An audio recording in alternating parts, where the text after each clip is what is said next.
100%. And firstly, I hope ChatGPT hallucinated some good things about me on there. It sounds like it might have done. But I totally agree with you. Previously, we were in an age where if you kept your social media clean and you sort of managed and curated your, first page of Google, you could not really worry about anything that's behind that. And now we're in a world where these tools have the processing power and these models have the complexity that it's almost like going through, doing a Google search for somebody and reading and synthesizing every single result or close to every single result. I mean, I don't think we're on every single one yet, but 100%. And then it just becomes, it becomes a slightly different challenge at scale, because then it's really a bit about saying, okay, what do I say now, and what is my online presence now, and what's my online persona now, and does that really align with who I am, and then working back and trying to understand, okay, where is this information coming from, and then what power do I have over it? And the one of the things that is a challenge about providing reputation management at scale is a lot of there are, some, if there is something that is illegal that's about you have powers to take it down. If it's something that is defamatory or that is untrue, you have potential abilities to court, have to make requests to Google, make requests to courts, all of that sort of stuff.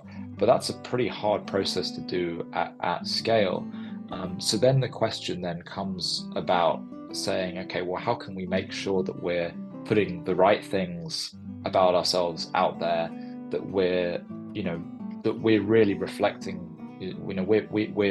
we are making sure that we're reflecting what we want to be seen, our true version of ourselves online. So there isn't anything that necessarily is going to start confusing things. So it has made the process of reputation, management is now it's got monumentally larger as a challenge, and it's interesting to see, how things will evolve over time, especially when you think about how easy it is to generate this information from these AI tools to put out there, and also the unfortunate ability that you're now able to do things like deepfakes as well, and how that affects people's reputation, and being able to call out, actually, is this thing, whether it's text or it's images or video, has this actually been generated by a person, or has this actually been auto-generated and just dropped out there as potentially some sort of defamation campaign? That's when it starts getting really scary. And there is a couple of startups, or actually now they're growing very fast.